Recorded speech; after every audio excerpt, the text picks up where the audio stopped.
Welcome back friends. So இன்றைக்கி proof of the fact என்ன அப்படின்னு பார்த்தீங்கன்னா, ஃபேக்ட் ஆஃப் த டேயில் கவுண்டிங்கை பார்த்துட்ருக்கோம். அதில் ப்ரூஃப் ஆஃப் த ஃபேக்ட் இப்போ பார்க்க போகிறோம். What is the fact? If A has M elements and set B has n elements, then the number of functions that can be defined from A to B is n raised to the power m. இதுக்கு வந்து நம்ம என்ன பண்ண போகிறோம்? Proof தர போகிறோம். So இதை proof தரத்துக்கு முன்னாடி நம்ம என்ன பண்ணணும் அப்படின்னா, ரெண்டு விஷயம் தெரிஞ்சிருக்கணும். டெஃபினேஷன் ஆஃப் அ ஃபங்க்ஷன் தெரிஞ்சிருக்கணும், அப்புறம் ஃபண்டமெண்டல் பிரின்சிபல் ஆஃப் கவுண்டிங் தெரிஞ்சிருக்கணும். அது ரெண்டும் தெரிஞ்சிருந்தது வச்சுக்கோங்களேன், நம்ம என்ன பண்ணலாம், இந்த ப்ரூஃப் வந்து அண்டர்ஸ்டாண்ட் பண்ணிக்கிறது ஈஸியாக இருக்கும். அப்போ நம்ம என்ன பண்ணோம், we are recalling fundamental principle of counting. இதான் மல்டிப்ளிகேஷன் ரூல் சொல்லுவாங்க. என்னன்னா, if a job 1 can be performed in m ways and a job 2 can be performed in n ways, then both the jobs can be performed in mn ways. So இதான் வந்து, so any job J1 can be performed in m ways இருந்து and a job J2 can be performed in n ways இருந்ததுன்னா, completing both the jobs in how many ways அப்படின்னா m times n. So first job, number of ways in which the first job can be done and the number of ways in which the second job can be done, and both the jobs can be multiplied by m times n. அதுக்கு ஒரு simple example பார்க்கலாம். General proof இதே மாதிரி தான் இருக்கும்.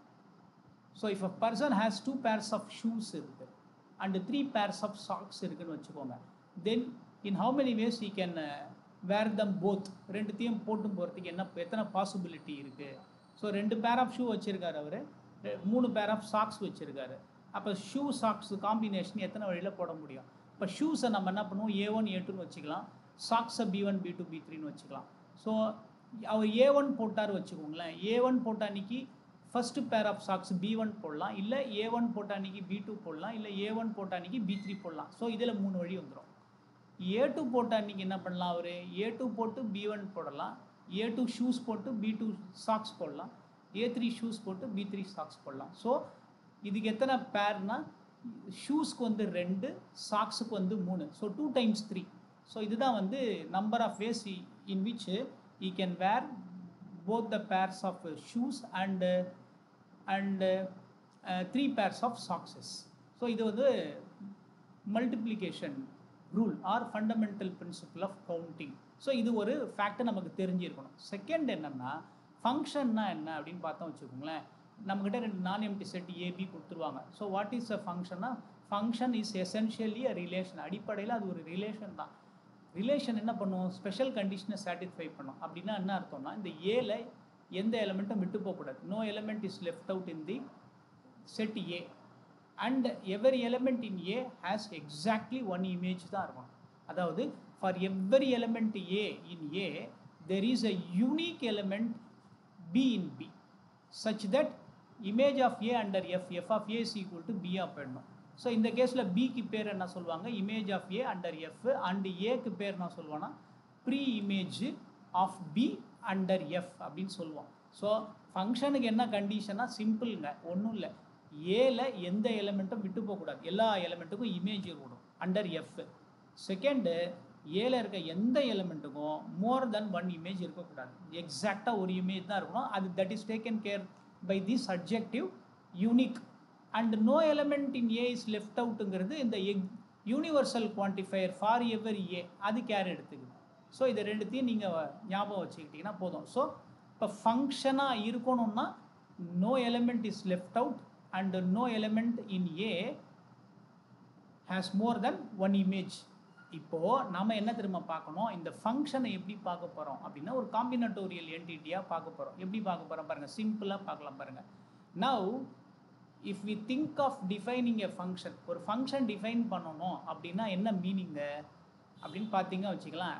அது ஒரு ஜாபாக பார்த்தீங்கன்னா, டிஃபைனிங் எ ஃபங்க்ஷனை ஒரு ஜாபாக பார்த்தீங்கன்னா என்ன மீனிங்னா, அந்த ஜாபில் அந்த ஜாப் வந்து உடையும். எத்தனை சப்ஜாப்ஸாக உடையும்னா, then it is considered to be done. அந்த ஃபங்க்ஷன் டிஃபைனிங் எ ஃபங்க்ஷன்ற ஜாப் முடியும் எப்போ, எவ்வரி எலிமெண்ட்டு ஏல இருக்க ஒவ்வொரு எலிமெண்ட்டுக்கும் நம்ம என்ன பண்ணோம், யூனிக்காக பியில் ஒரு எலிமெண்ட்டை அசைன் பண்ணணும்.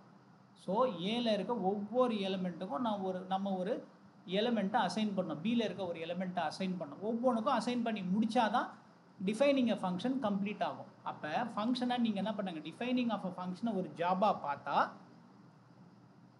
ஏல இருக்க ஒவ்வொரு எலமெண்ட்டுக்கும் நம்ம என்ன பண்ணணும், ஒரு இமேஜ் அசைன் பண்ணணும். எங்கே, பியில். தட் இஸ் சப்போஸ் இஃப் ஏல வந்து m எலிமெண்ட்ஸ் இருக்குன்னு வச்சுக்கோங்க, தென் we can think of assigning each of the m elements of A as a job. அதாவது ஒவ்வொரு எலிமெண்ட்டுக்கும் ஒரு இமேஜ் அசைன் பண்ணுறத ஒரு ஜாபாக எடுத்துக்கிட்டிங்கன்னா டிஃபைனிங் அ ஃபங்க்ஷன் எப்போ கம்ப்ளீட் ஆகும், we have to finish m jobs. So எல்லா எலிமெண்ட்டுக்கும் இமேஜ் அசைன் பண்ணுற அந்த ஜாப் ஒன்று m ஜாப்ஸை என்ன பண்ணணும், கம்ப்ளீட் பண்ணணும். கம்ப்ளீட் பண்ணாதான் அந்த டெஃபினிஷன் ஆஃப் அ ஃபங்க்ஷன் வந்து கம்ப்ளீட் ஆகும். ஸோ இப்போ நம்ம என்ன நினைக்கிறோம்னா, defining a function, if we think of defining a function as a job, then that job is completed only when every element of the set A is assigned uniquely to an element of B. அப்போ how many elements இருக்கு ஏல, அவ்வளோ jobs perform பண்ண வேண்டியது. அது எல்லா ஜாபும் முடிச்சாதான் defining அ function complete ஆகும். So இதுதான் வந்து அங்கே இருக்க காம்பினட்டோரியல் ஐடியா. இப்போ இந்த ஐடியாவில் இப்போ பாருங்கள், பார்த்த உடனே புரிஞ்சிடும். இப்போ இதை பார்த்தீங்கன்னா ப்ரூஃப் முடிஞ்சிடும் பாருங்கள். சப்போஸ் ஏல வந்து m எலிமெண்ட்ஸ் இருக்குது. அந்த m எலிமெண்ட்ஸை நம்ம என்ன பண்ணுறோம், சிம்பிளாக 1 2 3 4 mனே எடுத்துக்கிறேன் நான். ஸோ இது ஒன்று m எலிமெண்ட்ஸ் எடுத்துக்கோங்க. ஸோ இந்த ஃபங்க்ஷன் நான் என்ன பண்ணுறேன், ஒரு பெரிய ஜாபாக நினச்சிக்கிறேன். அந்த ஜாப் எப்போ கம்ப்ளீட் ஆகும்னா, இங்கே இருக்க ஒவ்வொரு எலிமெண்ட்டுக்கும் நான் என்ன பண்ணணும், இங்கே இமேஜ் அசைன் பண்ணணும். ஒவ்வொன்றுத்துக்கும். அப்போ எத்தனை எலிமெண்ட் இருக்கீங்க, m எலிமெண்ட்ஸுக்கும் இமேஜ் அசைன் பண்ணாதான் எஃப் வந்து ஃபங்க்ஷனாகவே குவாலிஃபை ஆகும். அப்போ நம்பர் ஆஃப் ஃபங்க்ஷன்ஸ் கேல்குலேட் பண்ணுறதுங்கிறது in how many ways you can assign the images to the elements of A. இதுதான் வந்து நம்மக்கிட்ட இருக்க கொஸ்டின். காம்பினட்டோரியல் கவுண்டிங் ப்ராப்ளமாக மாற்றிட்டோம். இப்போ பாருங்கள், அதை எப்படி எக்ஸ்பிளைன் பண்ணுறேன் பாருங்கள். சப்போஸ் நான் என்ன பண்ணுறேன், இந்த ஏல இருக்க ஃபஸ்ட் எலிமெண்ட் எடுத்துக்கிறேன். இந்த ஃபஸ்ட் எலிமெண்ட்டை நான் யாருக்கு அசைன் பண்ணலாம், ஃபஸ்ட் எலிமெண்ட்டை A1க்கு அசைன் பண்ணலாம். இல்லைனா I can assign it to A2. ஏதாவது ஒன்றுத்துக்கு அசைன் பண்ணலாம். I can assign it to A3 or I can assign it to AN. அப்போ இந்த ஃபஸ்ட்டு எலிமெண்ட்டை இங்கே இருக்க n எலிமெண்ட்ஸில் யாருக்கு வேணுனாலும் அசைன் பண்ணலாம். அப்போ in how many ways I can assign them, I can assign them in n ways. அதான். So இப்போ நான் என்ன பண்ணேன், 1 can be assigned to any of the ages in B in n ways. இப்போ இதை நான் என்ன பண்ணுறேன், இதை ஒரு ஜாபாக எடுத்துக்கிறேன். So assigning the first element to any of the n elements in B, அதை ஃபஸ்ட்டு ஜாபாக எடுத்துக்கிறேன் நான். இப்போ அடுத்து என்ன வரும், எனக்கு செகண்ட் எலிமெண்ட் எடுத்துப்பேன் ஏல. அதையும் நான் என்ன பண்ணலாம், இங்கே இருக்க யாருக்கு வேணும்னா நான் அசைன் பண்ணலாம். அப்போ this job to J2 can be done in how many ways, அதுவும் n வேஸில் அசைன் பண்ணலாம். ஏன்னா இங்கே இருக்க யாருக்கு வேணும்னாலும் அசைன் பண்ணலாம். That can be done in n ways. அடுத்து பார்த்தீங்கன்னா த்ரீக்கும் அதே மாதிரி தான். த்ரீக்கும் என்ன பண்ணலாம், that can be assigned in n ways.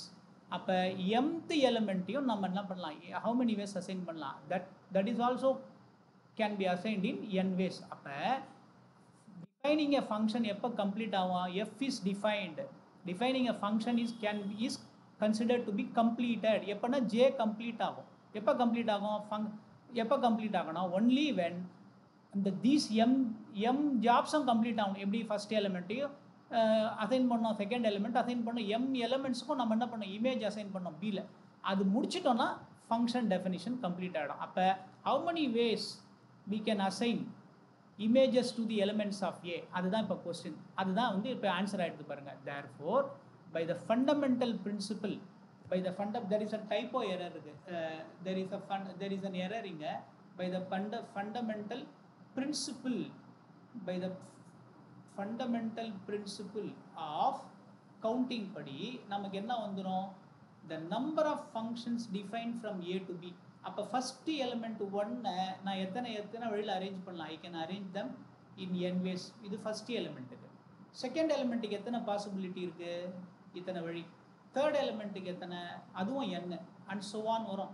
ஃபைனலாக mth எலிமெண்ட்டுக்கு எத்தனை பாசிபிலிட்டி வரும், அதுவும் வந்து எனக்கு என்ன வந்துடும், m வந்துடும். சரிங்களா? அப்போ இது எல்லாமே தனித்தனி ஜாபாக நினச்சா வச்சுக்கோங்களேன். இது J1 J2 J3. அப்போ இந்த ஜாப்ஸ் எல்லாம் கம்ப்ளீட் பண்ணாதான் by fundamental principle of counting நான் மல்டிப்ளிகேஷன் போடணும். எல்லாத்தையும் நான் மல்டிப்ளை பண்ணேன்னா இந்த ஜாப்ஸ் எல்லாம் ஃபினிஷ் பண்ணால் தான் டெஃபினேஷன் ஆஃப் ஃபங்க்ஷன் கம்ப்ளீட் ஆகும். அப்போ if you multiply all these things. How many ways வரும் நமக்கு? n பவர் m வேஸ் வரும். n பவர் m வேஸில் யூ கேன் அசைன். அப்போ how many functions you can define? How many functions you can define? The number of functions that you can define from a to b அப்படிங்கிறது என்னவா இருக்கும் உங்களுக்கு? n power m so. ஸோ இங்கே இருக்க முக்கியமான idea என்னன்னா, டிஃபைனிங் எ ஃபங்க்ஷனை ஒரு கவுண்டிங் ப்ராப்ளமாக நீங்கள் பார்க்க முடியும் அப்படிங்கிறது தான் இந்த ப்ரூஃப் சொல்கிற ஒரு நமக்கு தகவல். சரிங்களா? ஸோ ஐ ஹோப் உங்களுக்கு ஏதாவது கொரிஸ் இருந்தால் எனக்கு என்ன பண்ணுங்கள், போஸ்ட் பண்ணுங்கள். தேங்க்யூ ஃபார் வாட்சிங்.